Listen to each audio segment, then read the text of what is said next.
Before we begin, let me ask you a question.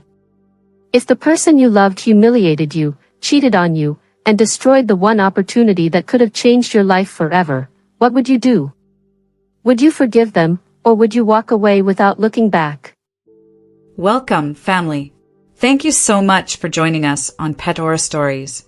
Please take a quick second to like and share this video. It really helps us grow. Let us know where you're watching from. Your support means the world to us. Thank you again, and now, let's dive right in. This is the story of Amarachi, a young woman whose life was shaped by betrayal, humiliation, and a painful journey toward finding her own worth. And this is the story of Kelvin Obiora, the man she loved, a man whose insecurities, jealousy, and reckless decisions would eventually destroy everything he claimed to treasure. Their lives were entangled with a third person too, Kayamika, Amarachi's cheerful best friend since secondary school, a friend who would witness the rise, fall, and painful rebirth of the woman she loved like a sister. Amarachi never imagined her life would turn out this way. She had always been a hopeful girl, soft-spoken, intelligent, and determined. She dreamed of building a peaceful life with Kelvin, the man she had dated for 3 years before they married.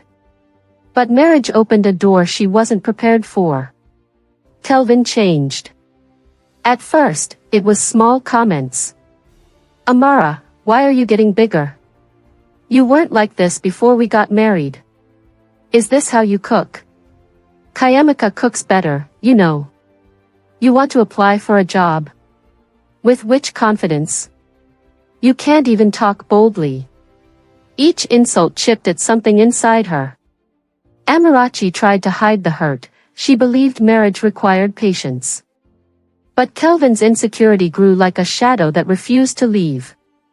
He compared her to every woman he saw on social media, every woman on the street, every woman that passed by their gate. And worst of all, he compared her to her own friend, Kayamika.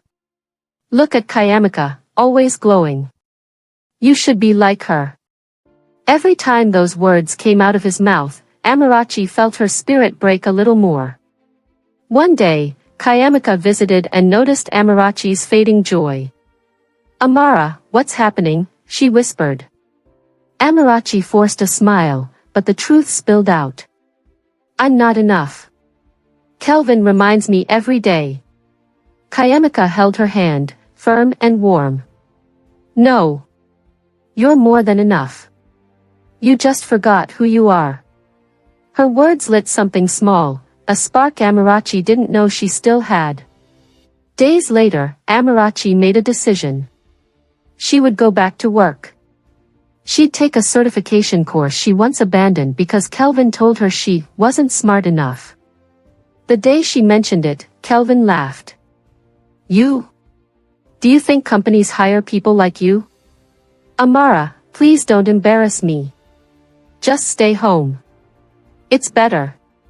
But Amarachi refused to let his voice bury her again. She enrolled anyway. Every evening, she studied in silence. Kelvin mocked her. "See this one? Carrying book like a child. If they chase you from that course, don't cry." But for the first time in years, Amarachi felt alive. Slowly, she improved. Slowly, she began to smile again. And slowly, Kelvin began to panic. Because as she grew, he shrank. As Amarachi changed, Kelvin's behavior shifted. He became paranoid. One evening, he snatched her phone and scanned her messages. "Who is texting you at 8 p.m.? Why did you smile at your instructor in class today? Why do you dress better now? Who are you trying to impress?" He followed her to classes. He questioned every call. He accused her of cheating, even though she was fighting just to stand on her own feet again. But Amarachi kept going. Months later, she passed the exam with the best score in her class. Her instructor recommended her for a major internship opportunity at an international tech company in Victoria Island. It was the kind of opportunity that could change not just her life, but their entire future. She wanted to surprise Kelvin with the news. While he slept, she saved little money from the small projects she did for her classmates. She planned a quiet dinner. She bought his favorite meal. She practiced the speech she would give him. Kelvin, I did it for us. For our family. But jealousy does not wait for the truth. Jealousy creates its own stories. On the day of Amarachi's final interview, Kelvin went through her phone again. There, he saw a message from her instructor. Congratulations, Amarachi. You deserve this opportunity. That was all.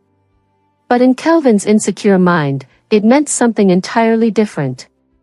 In a burst of rage, he stormed out of the house and didn't return until late evening. Amarachi waited for him with hope. But Kelvin returned with the worst gift a woman could ever receive. Betrayal. He cheated.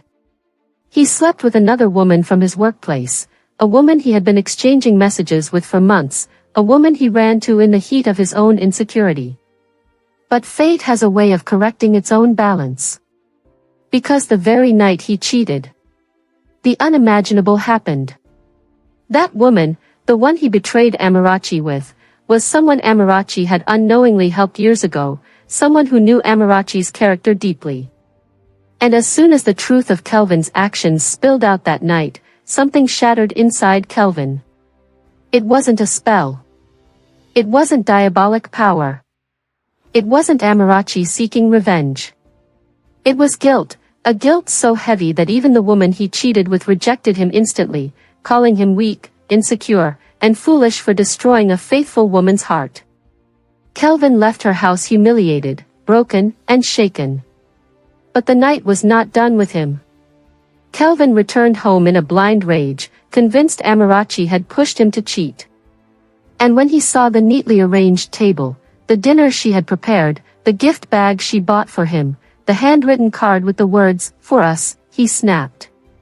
He grabbed the internship letter she placed on the table. He read the words she had worked for.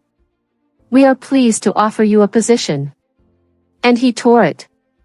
He tore everything. Her documents. Her certificate. The one thing she had built with her own strength. By the time he realized what he had done, the floor was littered with the pieces of her future.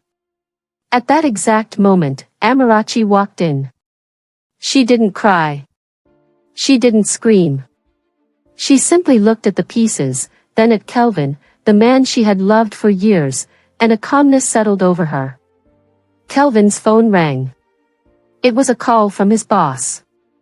The company had discovered inappropriate messages he sent to multiple women, including the one he cheated with. Someone reported him.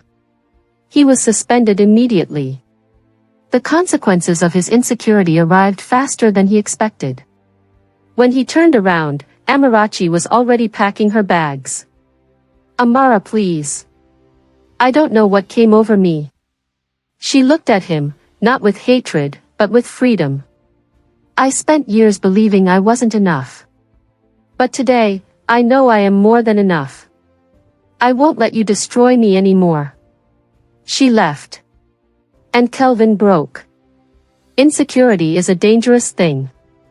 Jealousy, when left unchecked, becomes its own weapon, one that destroys both the innocent and the guilty. Amarachi rebuilt her life months later with Kayamika's support. She retook her exams. She found another opportunity. She rose. Kelvin remained trapped inside the prison of his choices. Now let me ask you again. If you were Amarachi, what would you have done? Would you walk away, or try to fix what was already shattered beyond repair?